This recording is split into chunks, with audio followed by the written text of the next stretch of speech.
Dikisahkan bahwa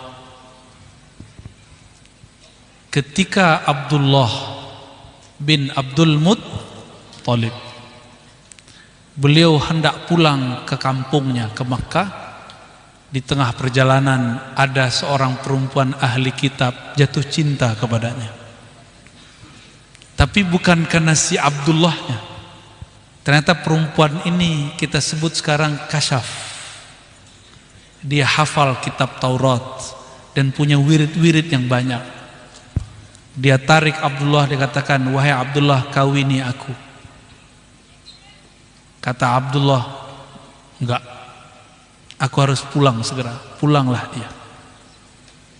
Jadi dari dulu memang ada perempuan-perempuan berani-berani begini tuh. Itu boleh nggak? Ya boleh-boleh aja kan, tercucunya anaknya begitu juga kan, digituin nama seorang perempuan namanya Khadijah. Sama Khadijah, bukan Khadijah ya, siapa namanya tadi? Abdullah ya, oke. Sayyiduna Abdullah pulang ke rumahnya. Ternyata dalam perjalanan ayahnya bermimpi ada pohon keluar dari badannya, lalu apa istilahnya kalau rindang itu apa namanya? Lalu menutupi yang di bawah yang tadinya panas menjadi teduh, rimbun teduh. Tapi teduhnya sebelah, yang sebelah sana enggak ada. Jadi pohonnya cuma teduh sebelah. Ini aneh, pohon kok teduh sebelah. Bangun tidur, dia kemudian datang kepada ahli takbir mimpi di sudut kota Makkah, bertanya, "Wahai tuan, apa takbir mimpiku ini?" Lalu dijawab oleh ahli takbir ini, "Kamu itu punya nur dalam dirimu, insya Allah keturunanmu nanti ada yang jadi pemimpin di kota Mekah. Tapi dia belum sempurna kalau belum dinikahi dengan pohon satu lagi." Maksudnya pohon satu lagi apa? Yaudah, anak kamu siapa yang belum nikah? Si Duloh. Abdul,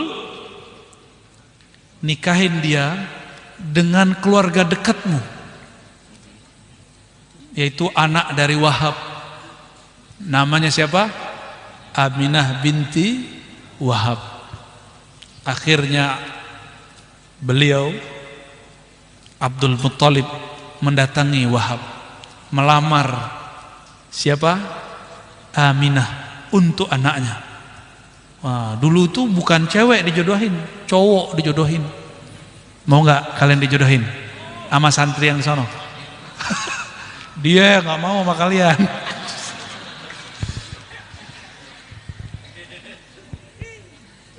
Setelah itu diterimalah oleh Wahab, anaknya Aminah, hendak dinikahi dengan Abdullah.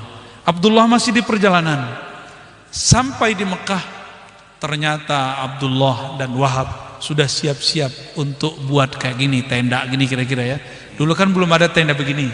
Ini bid'ah nih Pak ya. Dulu belum ada nih ya. Kira-kira begitulah, umbul-umbulus kalau disiapin. Maka berakad nikahlah mereka di hari itu. Malamnya langsung Sayyiduna Abdullah serumah dengan Sayyidatuna Aminah. Kalau bahasa Arabnya yabni alaiha, langsung membina rumah tangga. Terjadilah perpindahan nur dari Sayyiduna Abdullah kepada Sayyidatuna Aminah. Malam itu juga hamil. Cepat sekali Bang Dik. Dalam waktu rentang yang sangat cepat, Abdullah kemudian harus pergi lagi untuk berdagang. Tapi dia ingat-ingat, buka cabang Maka datanglah dia ke perempuan yang dulu minta untuk dinikahi.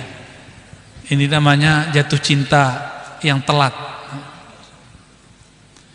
Sampai di perempuan itu, dia ketuk pintu. Empok, teh, waktu itu ngelamar saya kan. Dia buka pintu, dia lihat jidatnya, dia sono. Abdullah, ini terjemahan Bang Dik. Di kepalamu, di wajahmu sudah tidak ada nur yang dulu aku lihat. Si perempuan, iyaku anni, pergilah dariku. Maka terusirlah Abdullah. Di rumah dia laku, di situ tertolak. Salah siapa ya?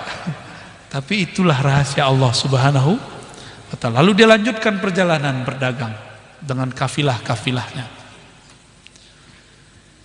Di Makkah, Sayyidatuna Aminah mulai muntah-muntah. Perempuan hamil biasanya muntah-muntah ya. Hati-hati nih kalian kalau muntah-muntah, curigai itu ya. Mulailah datang keanehan-keanehan. Di beberapa malam awal, datanglah malam hari, Sayyidina Jibril mengabari kepada Aminah. Wahai Aminah, yang engkau kandung itu adalah penghulu alam semesta. Perempuan biasa didatangi Jibril, itu masih biasa nggak? Ada nggak santri-santri di sini didatangin Jibril, ada nggak? Kalau Mas Jibril ada ya? Namanya Jibril. Ada pakai santri namanya Jibril? Nggak ada ya? Oh adanya itu ya, yang udah meninggal. Abu Jibril kan udah meninggal ya.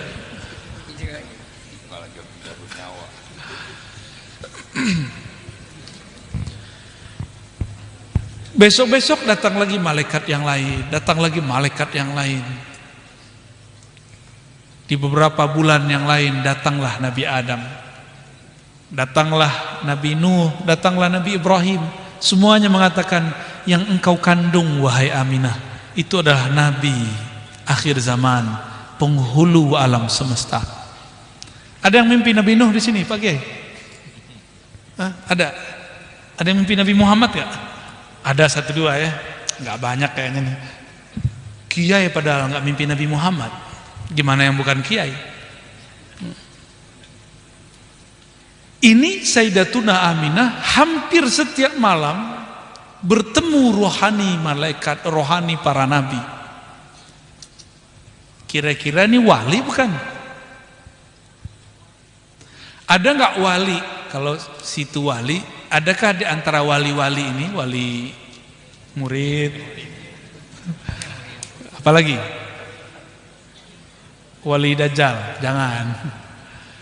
Di antara antum ini ada nggak yang kalau ngerasa wali ya, didatangin Jibril, didatangin Nabi Ibrahim, Nabi Nuh, ada nggak?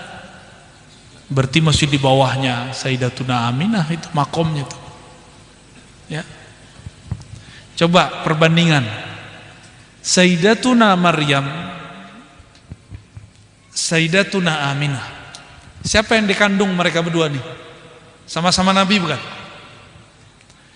Nabi mana yang lebih mulia, yang dikandung Aminah atau Maryam?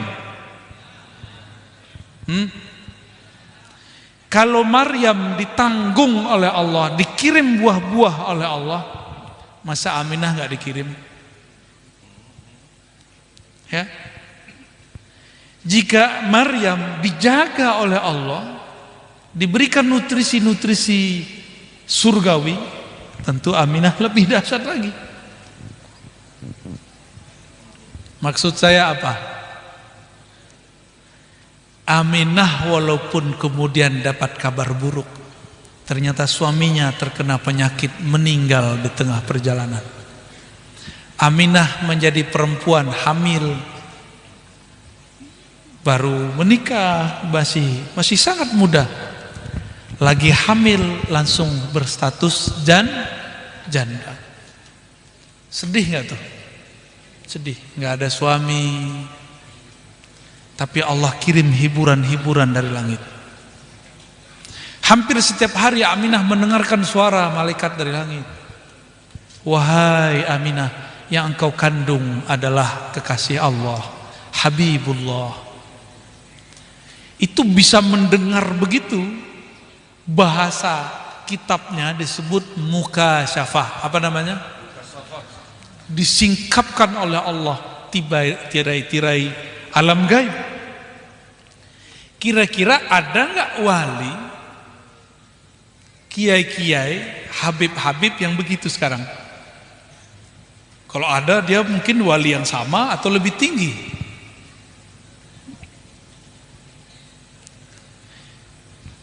Tiba-tiba muncul anak muda baru pulang dari Madinah, ya, mudanya mirip-mirip sama saya.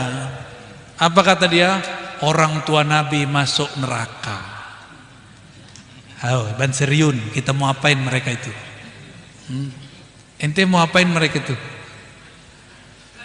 Hah?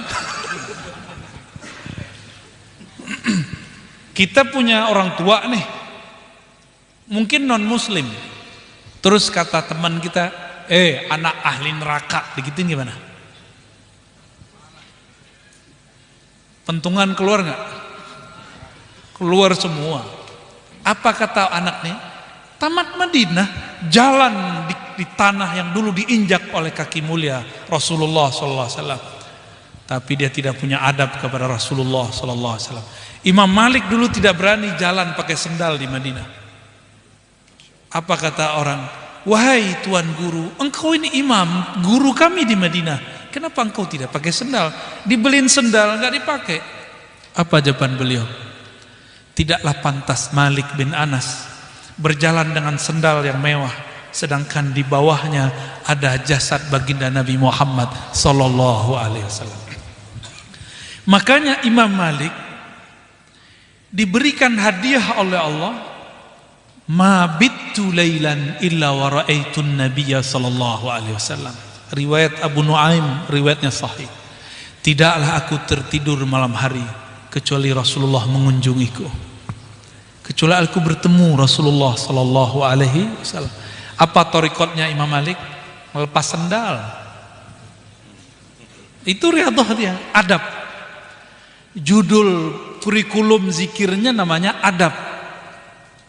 Torikohnya buka sendal.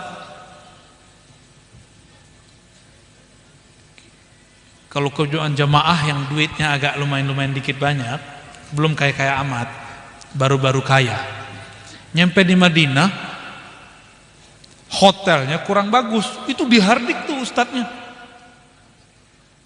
Di Madinah masih berani hardik orang, coba. Itu kira-kira Rasulullah sapa dia nggak ter? Jauh.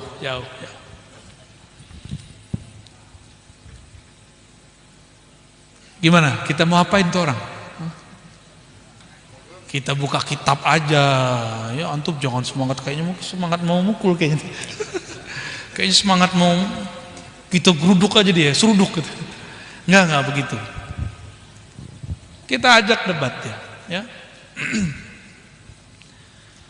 Sayyidatuna Aminah. Maka saya dari awal sering menyebut Sayyidah karena saya meyakini beliau wali Allah. Nah, disebutkan di sini ketika beliau lahir, ya. Hadara ummahu lailata maulidihi Asiyah wa Maryam fi niswatin minal haziratil qudsiyah. Ketika lahir baginda Nabi Muhammad sallallahu alaihi wasallam, bidannya, dokternya adalah Asiyah dan Maryam. Asiyah Maryam secara fisik sudah mati belum? Udah mati secara fisik, tapi ruhnya masih ada nggak? Itu ruh mereka Allah hadirkan untuk menyambut ruhul alamin Sayyidina Muhammad sallallahu alaihi wasallam. Apa kata beliau? Wa akhazahal makhadu fawaladathu sallallahu alaihi wasallam nuran yatala'la sana. Ini diambil dari hadis Imam Darimi, hadis Imam Tabrani, hadis Imam Ahmad, riwayatnya sahih. Kata Sayyidatuna Aminah, ketika aku melahirkan engkau wahai Muhammad, aku melihat cahaya berkilau menyebar tembus sampai ke penjuru-penjuru negeri. Bahkan kata Aminah, aku melihat istana-istana yang ada di bumi, istana Persia, istana Rum, semua dilihat. Beliau di Mekah, tapi beliau bisa melihat istana yang jauh ada di Rum, istana yang ada di Persia. Kasyaf bukan? Kasyaf itu. Maka ketika Halimah Sa'diyah ketakutan memulangkan Nabiuna Muhammad SAW yang berumur 7 tahun, dipulangkan kepada ibunya Aminah, apa kata Halimah? Wahai saudariku Aminah, anak kita, ini ibu susu kan boleh ngomong, yang disusuinya anaknya, anak kita ini aneh, masa ada makhluk dari langit bersayap, dia cerita, terus mau belah dada dia, tapi dia nggak mati-mati. Wahai Aminah. Aminah senyum aja. Kamu nggak tahu sih, anakku lahir sebagai cahaya. Jadi Aminah sudah tahu belum bahwa yang dikandung, yang dilahirkan, yang dibesarkan dia adalah seorang nabi? Bahkan semenjak masih di dalam kandung. Kalau beliau sudah tahu dan meyakininya dan dikonfirmasi oleh Halimah, berarti beliau sudah tahu belum? Sudah terima belum? Sudah ikrar belum bahwa Nabiuna Muhammad adalah nabi? Sudah. Maka bagi saya, dengan kelemahan bacaan saya, awwalu man amana bi nubuwwati sayyidina Muhammad ummuhu sayyidatuna Aminah. Yang pertama kali meyakini, percaya kepada kenabian Nabi Muhammad adalah ibunya, bukan Khadijah, bukan Ali, bukan Abu Bakar, bukan Abu Dzar, tapi Sayyidatuna Aminah. Dalam hadis Imam Tirmizi dikisahkan bahwa paman Nabi namanya Abu Thalib. Abu Thalib melihat Nabi Muhammad sudah cukup umur untuk diajak dagang, maka diajak berdagang ke negeri Syam, ke negeri Irak. Ternyata di Syam itu sekarang negara Suriah atau Lebanon atau Palestina, itu wilayah Suriah. Yordan masuk ya. Ketika beliau sedang berjalan dengan kendaraannya, satu kafilah, ternyata di sudut sana ada satu orang dengan jamaahnya di depan satu tempat ibadah mempelototin. Jadi banyak kafilah-kafilah yang lewat, tapi dia melihat ini kok beda sendiri. Dia lihat ke bawah, dia lihat ke atas, dia lihat ke bawah, dia lihat ke atas. Di atas selalu ada awan yang menggiringi, adem. Terus di beberapa wilayah di Syam itu ada pohon-pohon, walaupun tidak banyak. Dia lihat pohon-pohon kok ketika ada awan itu lewat ikut nunduk. Dia pikir dia halu, dia ucuk-ucuk matanya kayak Bang Dik ngelabuin antum barusan ya. Ilmu apa katanya tadi? Ilmu jatuh cinta. Aduh, bohong banget itu, hoax itu ya. Abul hoax. Tapi keren, bisa bikin hidup kita semalaman ya enggak? Orang ini ternyata bernama Bukhairah. Siapa namanya? Dia memimpin suatu gereja, kanisa. Dan dia hafal kitab Injil. Di dalam kitab Injil yang dia baca, Nabi akhir zaman yang dikabarkan Yesus, Isa, tidaklah dia berjalan kecuali ada awan mengiringinya. Tidaklah dia melewati pohon kecuali pohon tunduk kepadanya. Tidaklah ia berjalan di terik matahari, melainkan bayang-bayangnya tidak ada. Gimana mau ada bayang-bayangnya? Dia kan cahaya. Ditambah ada awan di atasnya. Cahaya, kena cahaya matahari yang nggak ada bayang-bayangnya. Kan nur. Pembukaan kita tadi apa? An-nur. Wa usalli wa usallim ala nuril mausufi bitaqaddumi wal awwaliyah. Beliau itu nur, maka nggak kelihatan cahaya, nggak kelihatan bayang-bayang. Sebanyak itu kafilah yang lalu, hanya kafilah Abu Thalib yang diberhentikan. Lalu diajak makan. Setelah diajak makan ditanya, ya Abu Thalib, siapa bersamamu? Kata Abu Thalib, nggak ada, ini orang. Tapi dia lihat di atasnya kok sekarang nggak ada awan. Ternyata Abu Thalib meninggalkan Nabi Muhammad di kendaraannya. Apa kata beliau? Bukhairah, wahai Abu Thalib, pasti ada yang kau tinggal. Karena tanda-tanda yang tadi dilihat tidak ada. Lalu Abu Thalib mengatakan, oh ada, anakku masih kecil, masih remaja, belum anak bawang lah. Kata beliau, panggil dia. Atau temukan aku dengannya. Di saat itulah Abu Thalib mempertemukan Nabi Muhammad dengan Bukhairah. Ternyata mereka langsung berdialog. Bukhairah ngomong, Abu Thalib, hadza sayyidul alamin, sayyidul anbiya'i wal mursalin. Sama seperti kalam Sayyidina Jibril kepada Sayyidatuna Aminah. Wahai Abu Thalib, ini tuh nabi, bahkan penutupnya para nabi. Dialah sayyid anbiya dan mursalin, bahkan dia adalah sayyid penghulu alam semesta. Bengong aja Abu Thalib, apa kata Bukhairah. Tapi dia percaya, karena dia merasakan keajaiban itu.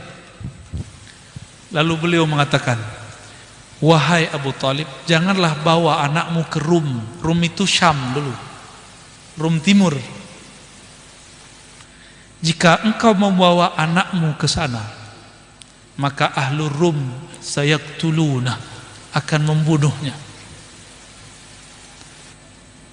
Maka setelah itu Abu Thalib tidak ngajak lagi baginda Nabi Muhammad sallallahu alaihi wasallam jadi pengembala lagi, nyamar lagi jadi jadi Nabi itu nyamar aja. Berarti Abu Thalib kenal nggak Rasulullah sallallahu alaihi wasallam? Kenal.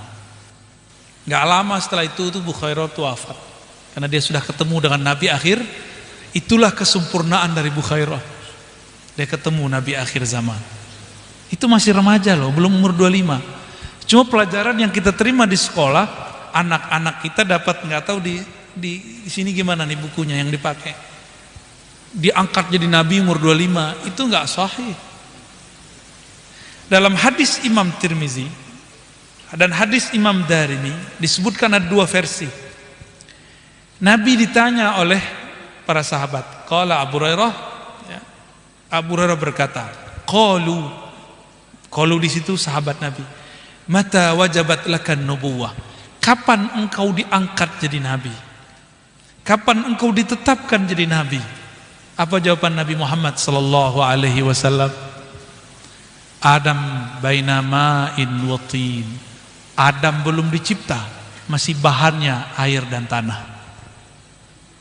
Udah diangkat jadi, berarti nabi pertama siapa? Nabi Muhammad sallallahu alaihi wasallam.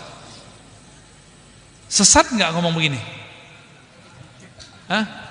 Nabi pertama Nabi Muhammad. Sesat nggak ngomong begitu? Dalilnya apa tadi? Hadis riwayat Imam At-Tirmizi, bukan Turmuji ya. Turmuji nama kawan aneh itu. Dalam hadis Imam Abu Darda nanya, wahai Rasulullah, mata tadri, kapan engkau tahu annaka nabiyyun, kalau engkau itu seorang nabi? Apa kata Nabi Muhammad SAW? Dulu ketika aku main-main dengan saudara susuku di Bani Sa'diyah, tiba-tiba ada dua makhluk bersayap turun secepat kilat, lalu mereka mengatakan, itu si Muhammad, Nabi akhir zaman. Kata yang satu lagi, oh ya, ternyata itu malaikat Jibril dan Mikail. Langsung Nabi Muhammad diambil, dibelah dadanya, dikeluarkan di situ jantung, dan ada dua noda. Sekelas Nabi Muhammad belum dewasa, di kolbunya sudah ada dua noda. Kita kira-kira berapa noda nih? Jangan-jangan noda kita paling banyak. Noda yang duduk di depan ini paling banyak dibandingkan antum yang di bawah. Cuma kita lagi keberuntungan aja dapat di depannya Pak Kiai.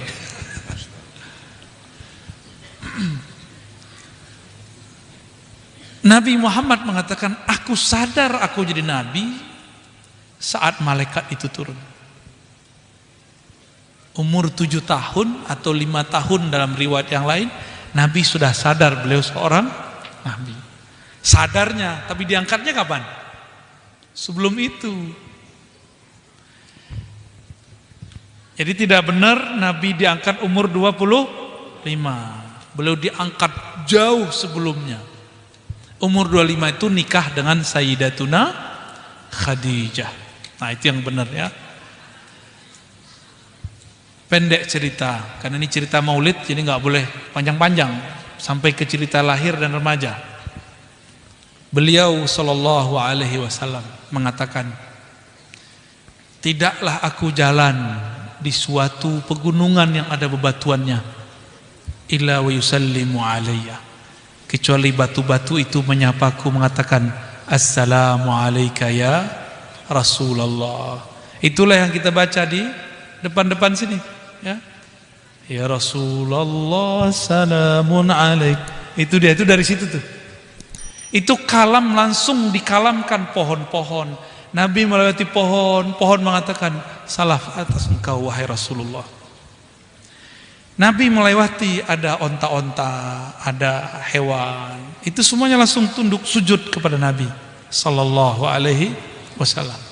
Ada seorang sahabat tanpa sengaja dia melihat onta sujud kepada Nabi. Langsung dia ikut sujud bersama onta. Nabi ambil kepalanya, Nabi angkat.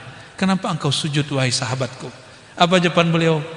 Wahai Rasulullah, jika onta tidak berakal pun tahu engkau Rasul, maka ia sujud kepadamu. Tentu kami lebih berhak sujud kepada engkau. Tapi Nabi menolak dan mengatakan, jika manusia boleh sujud ke manusia, maka istrilah yang sujud kepada suami. Semoga istri-istri kita dijadikan istri yang saleh. Amin ya rabbal alamin.